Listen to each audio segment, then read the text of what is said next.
अगर लेडीज हिल गई घर से तो ब्रजभूषण जी की गिरफ्तारी यथाशीघ्र नहीं, उनको घर से ही निकाल लाएंगे। अच्छा, ब्रजभूषण को घर से निकाल लाएंगे? घर से निकाल लाएंगे। अगर काफी संख्या में महिलाएं एकजुट हो जाएंगी तो सबसे पहले उनके जो आवास है उस पे कूच करेंगे। आसाराम जी को भी बहुत भ्रम था कि मैं हूँ। अच्छा, हाँ। मैं हूँ और इस मैं को गिराना है। अगर आप देख रहे हैं द जनता लाइव, मैं हूं आपके साथ नलिनी और नज़ारा दिल्ली के जंतर मंतर का है। लगातार जो रेसलर्स का प्रोटेस्ट है वो जारी है और इस वक्त हमारे साथ कुछ महिलाएं मौजूद हैं जो समर्थनकारी हैं, जो समर्थन देने आई हैं। उनसे बात करते हैं। शुरुआत मैम आपकी वेशभूषा से करेंगे कि क्या दर्शा रही है ये वेशभूषा? आपका नाम? मेरा नाम है संतोष चौधरी और मैं राजस्थान के सीकर डिस्ट्रिक्ट से आई हूँ और मैं अपनी शेखावाटी कल्चर से बहुत लगाव है मुझे और मेरी पहचान मेरी ड्रेस है। सबसे पहली बात है ये राजस्थान दिखा रहा है। हाँ, ये राजस्थान नहीं, ये सारी महिलाओं को एक आवाज़ दे रहा है कि खिलाड़ियों के समर्थन में अगर राजस्थान से आ सकती हैं महिलाएं तो आप क्यों घर में बैठी हैं। वाह, बहुत खूबसूरत बात कही आपने। लेकिन इसी बात से एक सवाल लेना चाहूंगी कि लोग कह रहे हैं जाटों का आंदोलन है, सिर्फ हरियाणा वालों का आंदोलन है। नहीं, ये जाटों का आंदोलन नहीं है, न मुस्लिम का आंदोलन है, ये सभी की बहन बेटियों का आंदोलन है और महिलाओं का आंदोलन है। हर बाप, हर भाई, हर बेटा अगर अपनी माँ बहन की इज्जत चाहता है और उनके साथ कोई शोषण ना हो, इसलिए सभी भाई बहन को आगे आना चाहिए। खासकर मैं महिलाओं के लिए एक संदेश देना चाहती हूँ कि राजस्थान के सीकर डिस्ट्रिक्ट से चल के जंतर मंतर पे लेडीज आ सकती हैं, तो आसपास की हरियाणा राजस्थान की सभी लेडीज को, पंजाब की सारी लेडीज को आगे आना चाहिए कि इस लड़ाई को जल्दी से जल्दी सफल बनाया जा सके।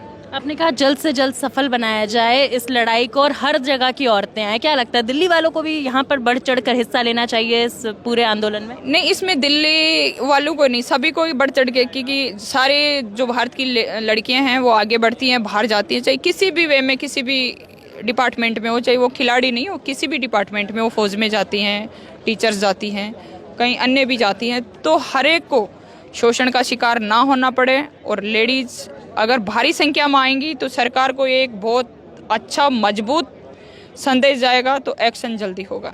सरकार को एक मजबूत संदेश जाएगा कि बेटियां, नारी सशक्तिकरण जो है वो दिखेगा। हाँ, नारी सशक्ति अगर घर चला सकती है तो वो देश की नींव भी हिला सकती हैं। अच्छा, इसलिए आप सभी से, मेरी महिलाओं से, कि आइए हम आगे बढ़ते हैं और कैसे कानून अपना जो कार्रवाई है वो स्लो कर रहा है, इसमें तेजी लाने के लिए महिलाओं को आगे आना चाहिए। मतलब नींव हिलाते हैं। हाँ, महिला नीम हिला सकती है, महिला घर की नीम है, इसलिए नीम को आगे आना चाहिए। कंगूरा जो महल का जो आशियाना है ना, वो तो सब देखते हैं, अगर नीम हिल गई तो घर गिर जाएगा। अगर लेडीज हिल गई घर से तो ब्रजभूषण जी की गिरफ्तारी यथाशीघ्र। मैम, आप कह रही हैं यथाशीघ्र है, ब्रजभूषण शरण सिंह की गिरफ्तारी हो जाएगी, लेकिन 15-16 दिन हो चुके हैं, गिरफ्तारी तो नहीं हो रही है। इतना जल्दी तो एफआईआर दर्ज भी नहीं हुई कि वो उन्होंने भी अपनी राजनीति का, अपने ओहदे का फायदा उठाते हुए प्रेशर में लिया होगा। जब एफआईआर दर्ज हो गई तो उम्मीद है कि जल्दी गिरफ्तारी होगी।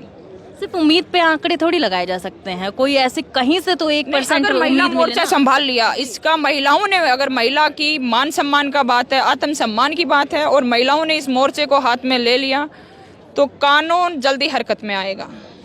अगर इस मुहिम को आग ज़्यादा लगानी है तो, अगर जैसे हम रोटियां सेकते हैं तो जल्दी आग करते हैं तो रोटियां जल्दी पक जाती हैं, अगर स्लो कर दिया तो वो रोटी खाने लायक भी नहीं होती है। तो इसलिए जल्दी से जल्दी महिलाओं को कूच करना चाहिए अपने घर से और प्रधानमंत्री जी तक ये आवाज़ पहुंचाएं कि हम आपकी बेटियां हैं, इंसाफ चाहिए। हम आपकी बेटियां, आप कह रही हैं इंसाफ चाहिए, यहाँ देश की बेटियां भी इंसाफ की मांग कर रही हैं। यहीं 200 मीटर पे ब्रजभूषण शरण सिंह का आवास भी है। अगर काफ़ी महिलाएं इस संगठन को मजबूत कर देंगी तो प्रधानमंत्री तक आवाज़ नहीं, उनको घर से ही निकाल लाएंगे।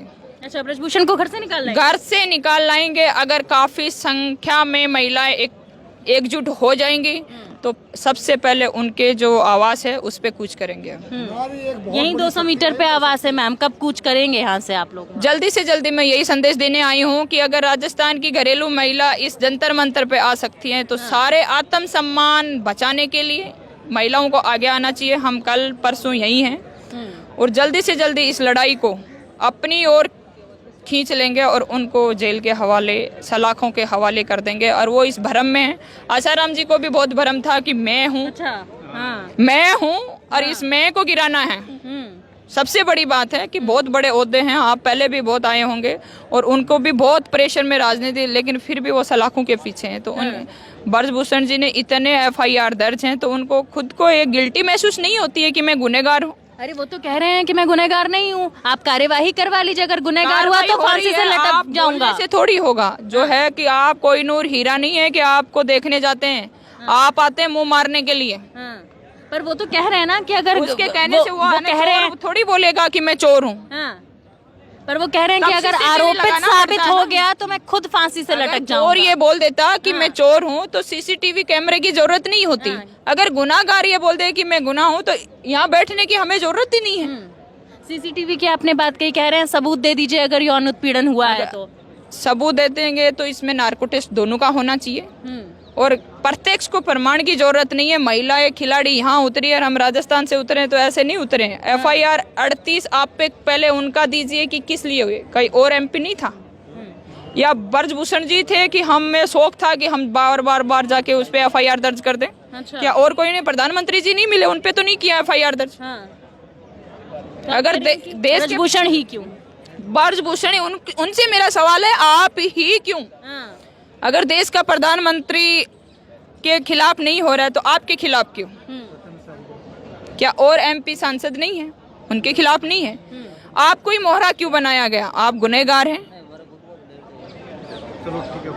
पर वो तो कह रहे हैं कि छोटों का काम होता है उत्पात मचाना, इसलिए उत्पात मचा रहे हैं। आप कौन से बड़े हो इतने घिनौने हरकत करके? आप बहुत बड़े हो क्या? अपने ओहदे को बड़े हो, आपकी सोच कितनी घटिया है। जो लेडीज का शोषण करके आप बोलते मैं गुनाहगार नहीं हूँ, तो आपको किस तरह गुनाहगार, आप क्या करोगे तब जाके गुनाहगार साबित होंगे? क्या करना चाहते हो आप बताइए कि आप इस कुर्सी की आड़ में क्या क्या करना चाहते हो? मोदी जी भी कहते हैं बेटियों को बचाते हैं, बेटियों को पढ़ाते हैं हम। नहीं, मोदी जी बेटियों को बचाते हैं और वो कार्रवाई भी करते हैं, इसमें कोई भी संदेह नहीं। लेकिन कानून जब उनकी कार्रवाई कर रहा है तो वो वेट तो जरूर करे। कानून सर्वोपरि है, चाहे प्रधानमंत्री के लिए हो चाहे आम जनता के लिए हो, कानून सबसे बड़ी चीज है। मैम आपने कहा कानून सबसे बड़ी चीज है और मोदी जी बेटियों को बचाते भी हैं, पढ़ाते भी हैं। यही बेटियां जब मेडल जीत कर आती हैं तो मोदी जी ट्वीट करते हैं। अभी तक मोदी जी ने कोई ट्वीट नहीं किया इन बेटियों वो जीत के आए ना, तो इसमें सफल हो जाने दो, हमारी जो लड़ाई है इसमें सफल हो जाने दो। कार्रवाई अवश्य प्रधानमंत्री जी करेंगे, कार्यवाही करेंगे। कार्यवाही होने में भी इतना वक्त लग गया, FIR दर्ज होने में भी 3 महीने लग गए। सुनो, वो इस बात के लिए हुआ है कि वो अपनी चेयर के आड़ में प्रेशर में ले रहे हैं कि देश की बेटियां झुक जाएंगी, डर जाएंगी। जब मैदान में उतर गए तो कबड्डी में कोई काका का साथ नहीं होता है। और लेकिन FIR दर्ज होने में 3 महीने क्यों लग गए? FIR दर्ज होने में ये राजनीतिक मुद्दा है कि हम एक आम इंसान हैं। अगर यहाँ खिलाड़ी इतनी संख्या में आ सकते हैं तो आम जनता की तो कोई सुनाई नहीं होती होगी। खिलाड़ियों को राजस्थान के आल वर्ड जानता है और खिलाड़ियों के साथ ऐसा होता है। अगर मेरे साथ ऐसा होता है तो कोई मुझे जानता भी नहीं और लोग उल्टा सुल्टा भी सवाल कर देते। लेकिन ये जब देश की बेटियां बाहर खेल के आती है, मेडल जीत के आती हैं और इनके साथ शोषण होता है तो आम महिला का क्या होता होगा? पर मैम ये भी सवाल उठ रहा है कि तब क्यों नहीं बोली बेटियां, अब क्यों बोल रही हैं, इतने सालों बाद क्यों कह रही हैं? नहीं बोली होंगी, किसी ने नजरअंदाज किया होगा। तो अब इतनी लंबी इनको FIR दर्ज करने 3 महीने, तो ये कितने दिनों से बोल रही होगी? आम जनता की कौन सुनता है? इसलिए इन्होंने अपने, अगर सुन लेता तो जंतर मंतर पर धरना देने की आवश्यकता ही नहीं थी। लगता है धरना जो है सफल हो पाएगा, न्याय मिल पाएगा? नहीं, लेडीज नारी शक्ति है, आगे आएगी और इस लड़ाई को सफल लेडीज बनाएंगी। चलिए ठीक है, बहुत बहुत शुक्रिया आपका हमारे साथ बातचीत करने के लिए।